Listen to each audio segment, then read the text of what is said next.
성경에 기록되어 있는 복음서는 시간적인 순서로 사실들을 기록한 역사 기록서가 아니죠. 특히 제가 시간 될 때마다 수요일마다 보고 있는 요한복음은 더욱더 시간적 순서로 기록되어져 있지 않습니다. 요한복음은 분명한 목적을 가지고 기록되어져 있죠. 그 목적을 분명히 요한복음 안에서 밝히고 있습니다.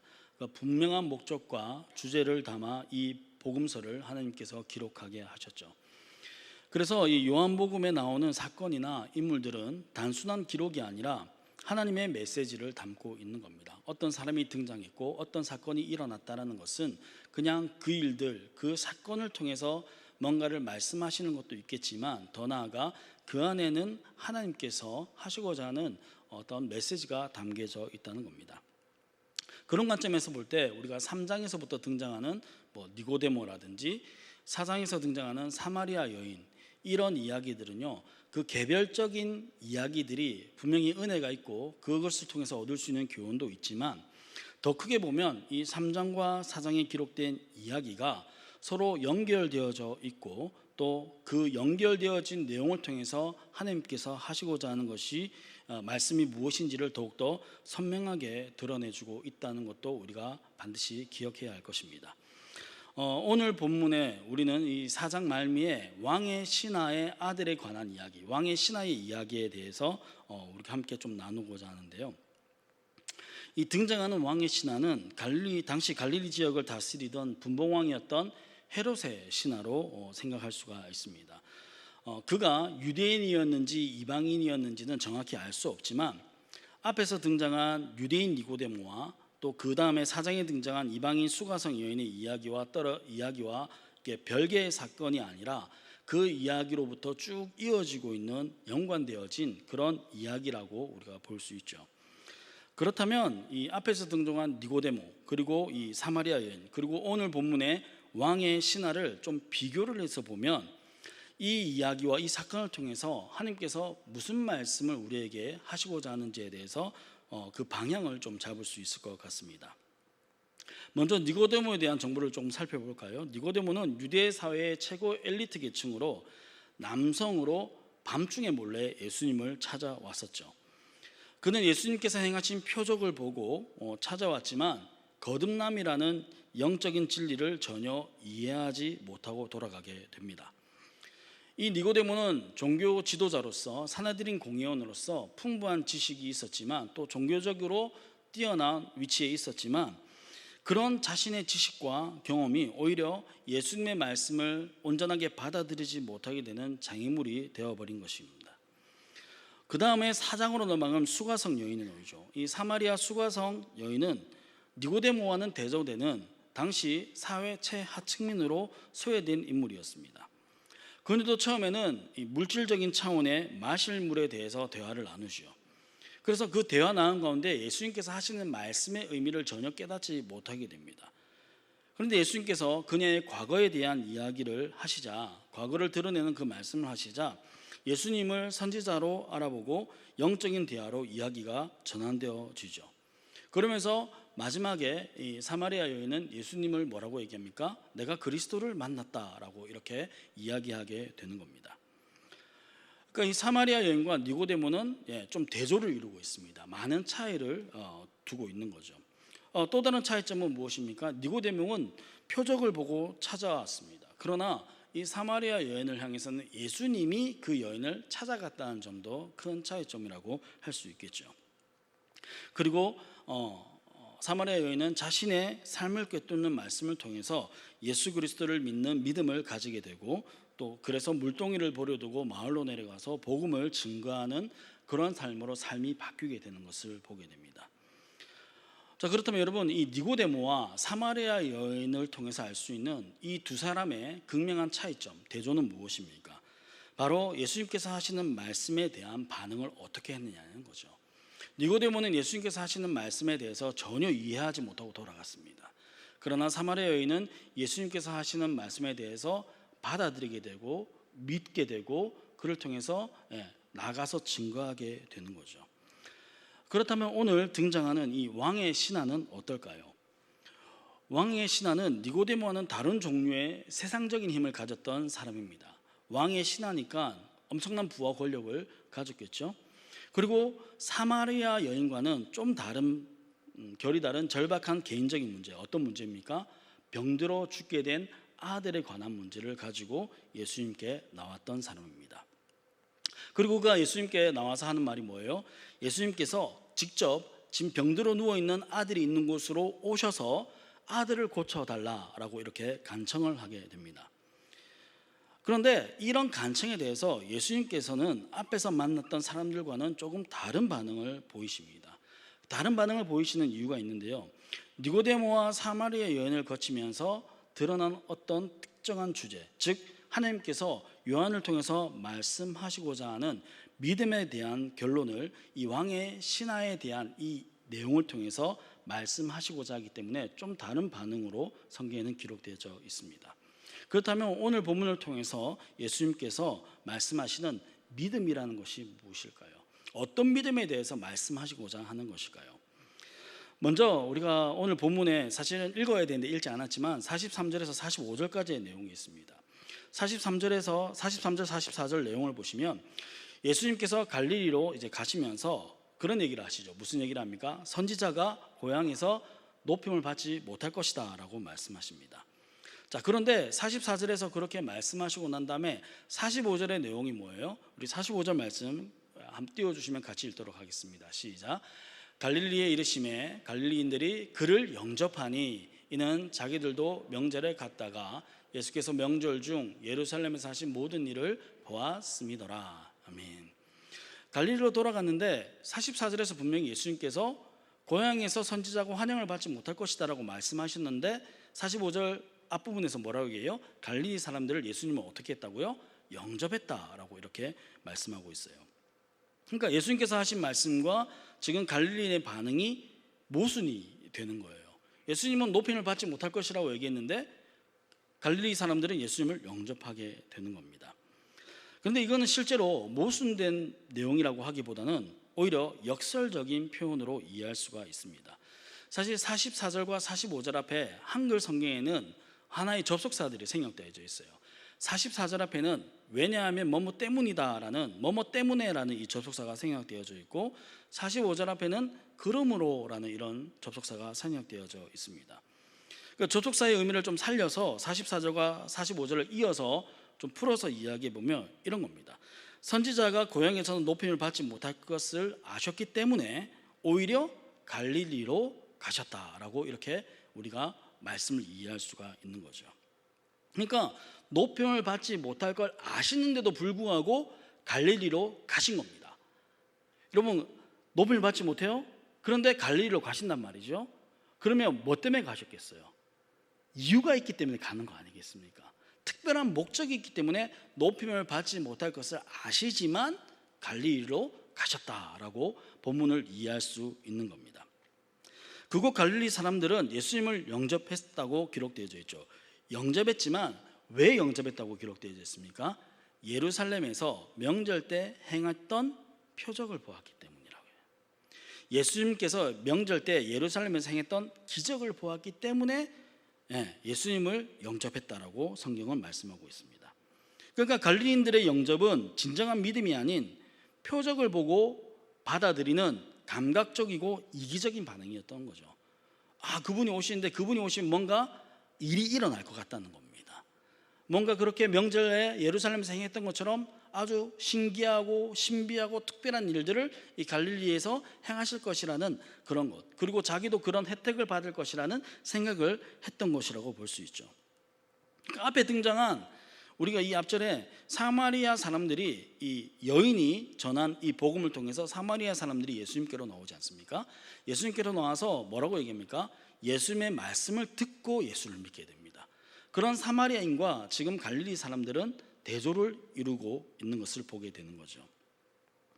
그러니까 44절의 말씀의 의미는 지금부터 들어갈 갈릴리는 나를 표면적으로 환영할 뿐 참된 믿음으로 높이는 곳이 아니다라는 말씀의 의미로 선지자가 고향에서 환영을 받지 못한다라고 말씀하신 겁니다. 그리고 이런 표적에 기반한 믿음에 대한 예수님의 책망이 뒤에서 나오는 왕의 신하의 이야기와 이어지게 되는 거예요. 자, 이제 46절을 통해서 왕의 신화 이야기를 한번 볼까요? 예수님은 다시 갈릴리 가나로 가셨다라고 말씀합니다. 요한은 이곳이 물이 포도주가 되는 첫 번째 표적을 행하신 곳이라고 이렇게 기록하고 있죠. 이 기록을 생략해도 됐을 겁니다. 그죠? 굳이 얘기할 필요 없습니다. 왜냐하면 대부분 이 가나가 어떤 곳인지 알아요. 갈릴리 가나로 갔습니다라는 이 기록 하나만으로도 사람들은 이 곳에서 어떤 일이 일어났는지를 알 수 있기 때문이죠. 그런데 요한은 의도적으로 이 부분을 지금 놓고 기록하고 있습니다. 그러니까 첫 번째 표적과 두 번째 표적이 의미하고 또 가리키고 있는 방향이 일치하기 때문이에요. 자, 예수님께서 왕의 신하와 나눈 대화를 통해서 그 의미를 발견할 수 있는데요. 가버나움에서 지금 가나까지는 지금 이 왕의 신하가 그 죽게 돼 있는 아들이 어디 있냐면 가버나움에 있다고 했지 않습니까? 가버나움에서 가나까지는 약 32km 정도 떨어져 있습니다. 생각보다 먼 거리죠. 당시 시대의 어떤 교통수단을 생각했을 때는 가까운 거리가 아니었습니다. 가나까지 약 32km 떨어진 정도의 그곳에서 신하는 죽어가는 아들을 살리기 위해서 예수님의 소문을 듣고 지금 가나로 찾아왔던 거예요. 이 사람은요, 자신이 가진 부와 권력을 총동원해서 아들을 살리고자 했을 겁니다. 좋은 의원들도 찾아가서 데려왔을 것이고 좋다고 하는 약도 사서 먹이고 했을 겁니다. 그러나 아무런 효험이 없었죠. 모든 것이 허사로 돌아가자 지푸라기라도 잡는 심정으로 예수님을 모셔가기 위해서 지금 가나로 왔던 겁니다. 소문은 익히 들었어요. 근데 지금 갈릴리에 있어요. 어떻게 하겠어요? 지금 아들이 죽어가는데, 그죠? 아비 된 마음으로서 뭐라도 해야 되지 않겠습니까? 그러니까 예수님을 지금 찾아온 거예요. 그리고 예수님을 만나서 예수님께 하는 말이 뭐냐면 가버나움으로 직접 내려오셔서 죽어가고 있는 내 아들을 고쳐주세요 라고 이렇게 요청하게 됩니다. 이 왕의 신하는 니고데모와 같이 또 갈릴리 사람들과 같이 예수님이 행하신 표적에 대한 소문만을 들었기 때문에 예수님이 직접 그곳에 가셔야지만, 아들이 있는 곳에 가셔야지만 자신의 아들이 회복될 것이라고 생각했던 거예요. 그러니까 계속적으로 뭐라고 해요? 예수님, 우리 아들이 지금 있는 곳으로 오셔야 됩니다. 내려오셔야 됩니다. 가셔야 됩니다. 라고 말씀하신 겁니다. 그래서 그 예수님이 오셔서 아들을 고쳐주셔야지만 회복될 거라고 생각하는 거예요. 자, 그런데 여기서 예수님께서 우리가 예수님의 어떤 가지고 있는 이미지, 예수님의 어떤 평소의 모습을 생각하면 저는 그런 생각이 들었어요. 이 부분을 읽으면서 예수님께서 아들이 죽게 되었습니다. 예수님께서 오셔서 고쳐주셔야 됩니다. 라고 했던 그 왕의 신하의 그 요청에 예수님께서 그래? 그러면 가자라고 말씀하셨을 것 같았어요. 그런데 오늘 본문에는 뭐라고 합니까? 오히려 책망하는 듯한 말투로 48절 말씀하세요. 우리 48절 말씀을 같이 한번 읽어보도록 하겠습니다. 본문 48절입니다. 시작. 예수께서 이르시되 너희는 표적과 기사를 보지 못하면 도무지 믿지 아니하리라. 아멘. 여기서 말하는 너희는 왕의 신하만을 가리키는 것이 아니라 표적으로 인해 예수님을 영접한 갈릴리 사람 모두를 지칭하는 것일 겁니다. 너희는 표적과 기사를 보지 못하면 도저히 믿지 못하는구나 라고 얘기하면서 이 책망 섞인 듯한 말투로 지금 말씀하시는 거예요. 그런데 이것은 단순한 꾸지람이 아니라 더 깊은 믿음의 차원으로 나아갈 것을 요청하고 있는 예수님의 요청과도 같은 표현입니다. 표적과 기사와 같은 눈에 보이는 현상이 중요한 것이 아님을 말씀하시는 것이죠. 요한복음에서 표적이라고 할 때 이 표적은 말 그대로 표시, 사인이에요. 사인. 단순히 놀라운 기적이 아니라 예수님이 누구이신지를 드러내는 표지판과 같은 역할을 하는 것이 뭐냐? 표적이라는 겁니다. 문제는 갈릴리 사람들과 같이 이 표적이나 기적에만 집중하는 것에 문제가 있습니다. 물론 이런 표적이나 기적이 잘못된 것이 아니죠. 문제가 있는 것이 아닙니다. 하지만 기적은 말 그대로 사인이자 표지판과 같은 것이기 때문에 예수님께로 나아가는 하나의 계단일 뿐인 거죠. 그래서 여러분 이런 것이 있습니다. 이 표적이나 기적, 특별한 체험, 경험에 집중하는 사람들은요, 그런 기적을 체험하고 나서도 언제든지 교회를 떠나요. 주변에 그런 분들 계시지 않습니까? 어렸을 때 병을 앓았는데 교회 와서 기도했더니 나았다. 근데 그분이 지금까지 신앙생활을 잘하고 있는가? 물론 그런 분들 계시지만 그렇지 않는 분들도 있다는 겁니다. 그러니까 기적과 표적, 어떤 특별한 체험을 통해서 그 믿음을 계속 유지하는 것은 쉽지 않다는 것을 알 수가 있죠. 또 어떤 분들, 이런 분들이 있어요. 신앙심이 떨어졌거나 열심히 떨어졌 그런 걸 자신들이 이렇게 느끼는 거죠. 아, 신앙이 떨어진 것 같아. 열심을 잃어버린 것 같아. 그러면서 어떤 생각을 하냐면 특별한 체험이 필요하다고 생각하는 분들이 계세요. 그래서 뭐 기도원을 쫓아간다든지 부흥회를 쫓아간다든지 그런 분들이 있는 것을 종종 보게 됩니다. 뭐 그게 문제다 이렇게 말하기는 좀 그렇지만 오늘 말씀을 통해서 보게 되면 예수님께서 우리에게 바라는 믿음의 수준은 그런 것은 아닌 것 같아요. 너희가 표적과 기사만 보고 믿으려고 하느냐라고 하신 말씀을 통해서 보면 그것이 예수님께서 우리에게 요구하는 믿음은 아닌 것이죠. 여러분, 표지판은요 어때요? 표지판은 보고 지나가야 돼요. 그렇잖아요. 표지판은 보고 지나가야 되는 겁니다. 계단은 어때요? 계단은 밟고 나아가야 되는 거예요. 표지판과 계단을 역할하는 표적과 기사라면요 어떻게 되는 겁니까? 그것을 바라보고만 있으면 안 돼요. 그것을 구하고만 있으면 안 되는 거죠. 그것을 지나쳐 가야 되는 겁니다. 그리고 그것을 지나서 목적지를 향해서 나가야 되는 것이죠. 거기에 머물러 있는 것을 우리가 어린아이 신앙이라고 할 수 있는 겁니다. 제가 성경 공부를 할 때 이제 성도님들께 종종 던지는 질문이 있습니다. 예수를 믿으십니까? 이러면 믿는다고 이렇게 말씀하시죠. 그러면 우리가 예수를 믿는다고 할 때 무엇을 믿으십니까? 이렇게 물어봅니다. 그럼 여러분 어떻게 대답하시겠습니까? 예수를 믿는다고 말씀하시는데 무엇을 믿으세요? 라고 이렇게 물어보면 대부분 열의 9은 정확한 복음을 말씀하십니다. 예수님이 나의 죄를 위해서 십자가에 죽으시고 부활하신 것을 믿습니다. 맞죠? 우리가 그것을 믿습니다. 그게 우리의 믿음의 고백이죠. 그러나 그것은 반만 맞는 거예요. 우리가 예수를 믿는다고 할 때, 하나님을 믿는다고 할 때 우리의 믿음의 대상은, 믿음의 종류는 어떻게 되냐면 예수님의 존재와 사역, 이 두 가지를 믿어야 돼요. 다시요. 예수님의 존재, 인격과 사역, 이 두 가지를 믿어야 됩니다. 이게 어려운 말이 아닙니다. 십자가의 죽으심 그리고 부활하심은 너무나 큰 은혜고 감사한 일이긴 하지만 오늘 본문에서 말하는 표적을 행하신 것과 같은 사역의 한 부분이에요. 무슨 말인지 이해되시죠? 십자가도 예수님께서 이 땅에 와서 행했던 사역의 한 부분입니다. 부활도 예수님께서 행하셨던 사역의 한 부분이라는 거죠.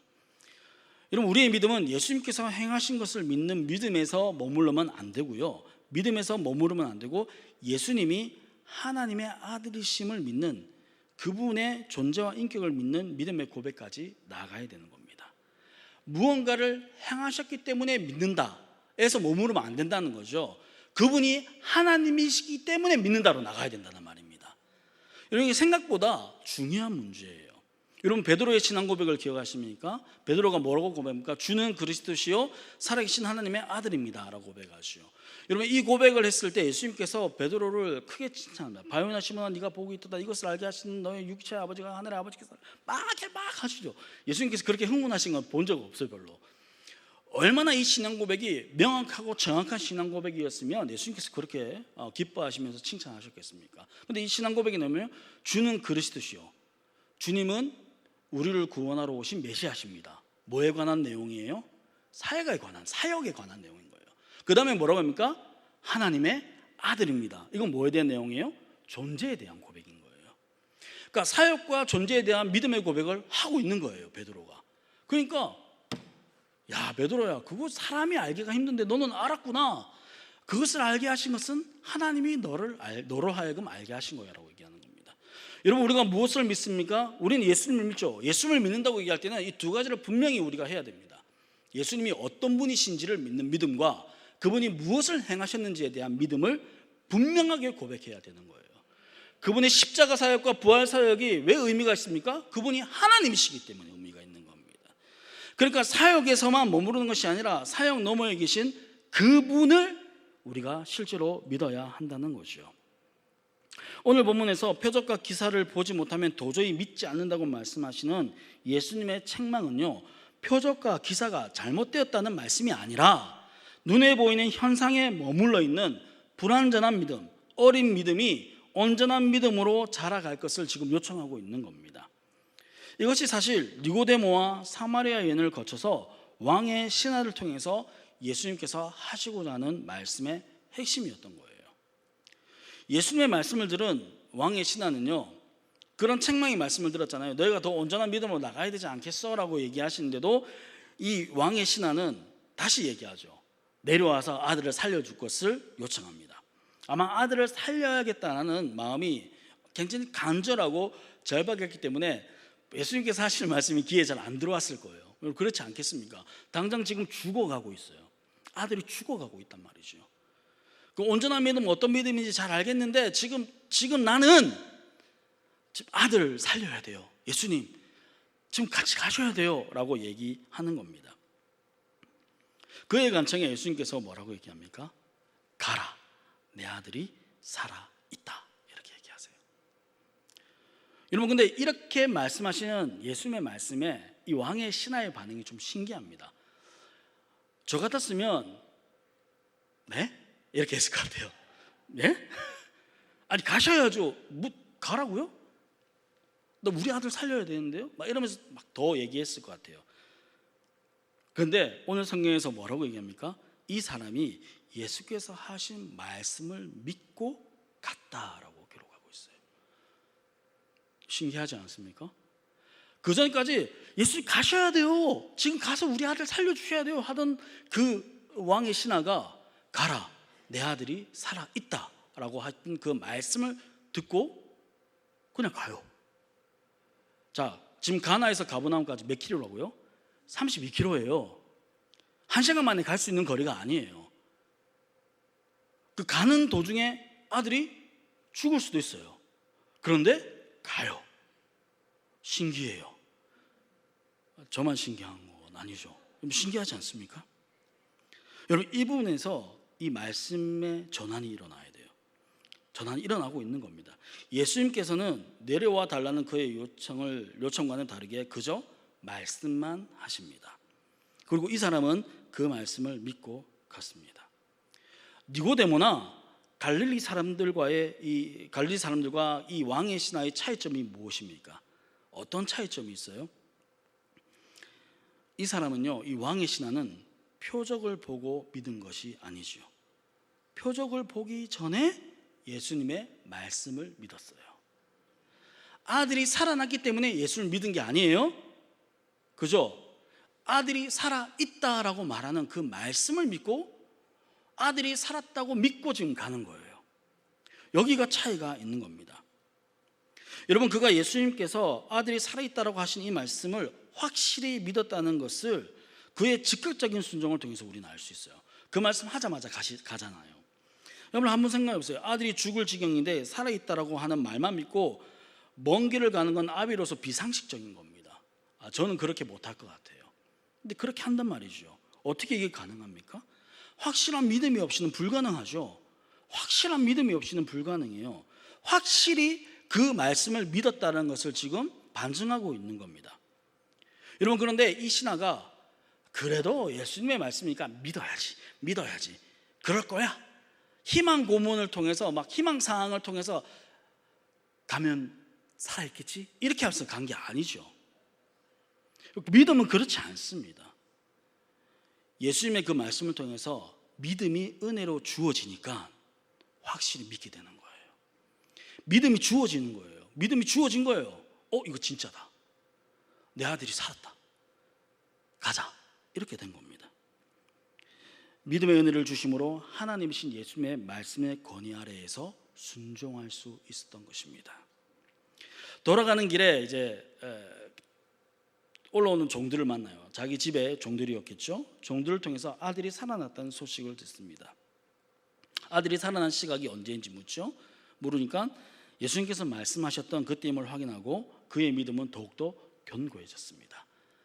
어때요? 말씀을 믿고 갔더니 실제로 그 일들이 일어난 거예요.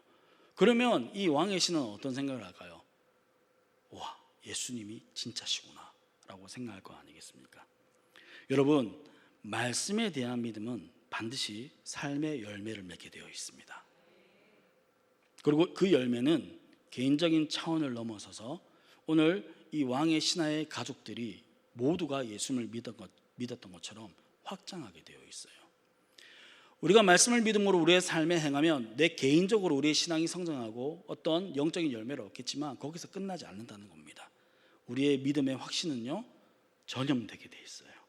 내 지체에게, 이웃에게, 친구에게, 내 가족에게 네가 믿는 그것이 무엇이냐에 대한 질문을 받게 되는 거예요. 베드로가 얘기하죠. 너희가 가진 소망에 대하여 묻는 자들 향해서 항상 말할 것을 준비하라는 겁니다. 믿음으로 삶을 사는 자에게는 그 소망의 모습이 보인다는 거예요. 말씀을 정리하겠습니다. 갈릴리 가나에서 물이 포도주가 되게 하신 첫 번째 표적에서 예수님께서는 말씀하심으로 물질의 변화가 일어나게 됩니다. 그죠? 그냥 말씀하셨어요. 항아리에 물을 채워라, 연어쟁이를 갖다 줘라.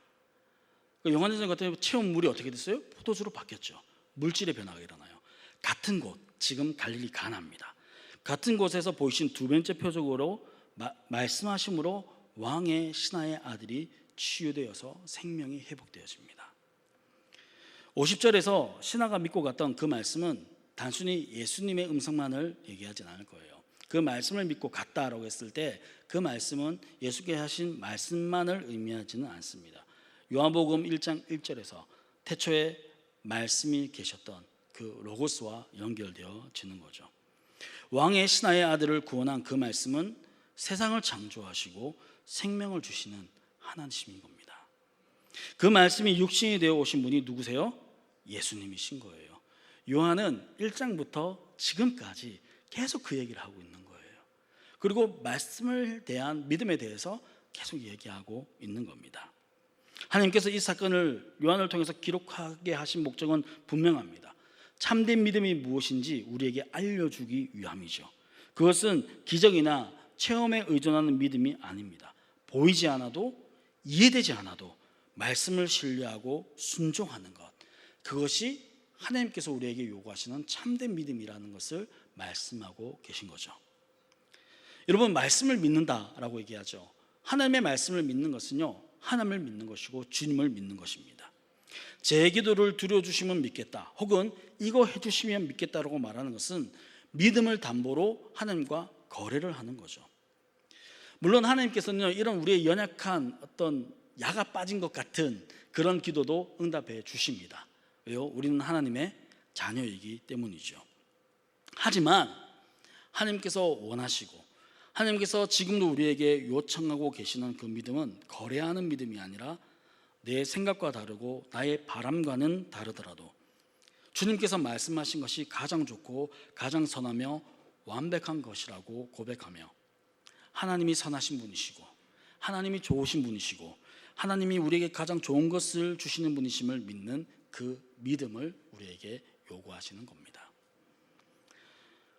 표적을 구하고 기적을 구하며 살 수도 있습니다. 표적 구하고 기적 구하는 게 문제가 되는 건 아니라고 제가 말씀드렸잖아요. 그게 잘못된 것은 아니에요. 때로는 거래하는 것과 같은 믿음으로 우리는 살 때도 있어요. 하나님, 제가 이거 해주시면 제가 열심히 할게요. 하나님, 제가 이거 해주시면 제가 앞으로 헌금도 잘하고 예배도 빠지지 않고 교회 봉사도 하고 헌신도 하고 뭐 이런 거죠. 약간 약은 것 같아요. 거래를 하는 것 같아요. 근데 하나님께서 그것에 대해서 사실은 책망하시기보다는 이렇게 다 받아주세요. 알거든요, 우리를 잘 아시거든요. 그런데 우리가 자녀가 그렇게 얘기하면, 엄마, 내가 이거 해주면 내가 엄마 말 잘 들을게, 막 이러면 이렇게 확 이렇게 하잖아요. 근데 그걸 받아주기는 하지만 이 아이가 어떻게 자라났으면 좋겠다라고 하는 마음이 있지요. 하나님도 우리에게 동일하다는 겁니다. 그런 연약한 믿음 가운데, 불완전한 믿음 가운데 있지만 하나님께서 우리에게 요구하시고 우리에게 원하시는 믿음이 있다는 겁니다. 우리가 그런 믿음에서 멈추는 것이 아니라 우리의 믿음이 계속적으로 자라기를 하나님은 원하시는 거예요. 그런 것들이 과정이 되어서 믿음의 성장과 성숙을 이루어 나가 아는 것과 믿는 것에 하나가 되고 하나님의 말씀에 대한 믿음의 순종으로 풍성한 열매 맺는 삶을 살기를 우리에게 요청하고 바라고 계신 겁니다.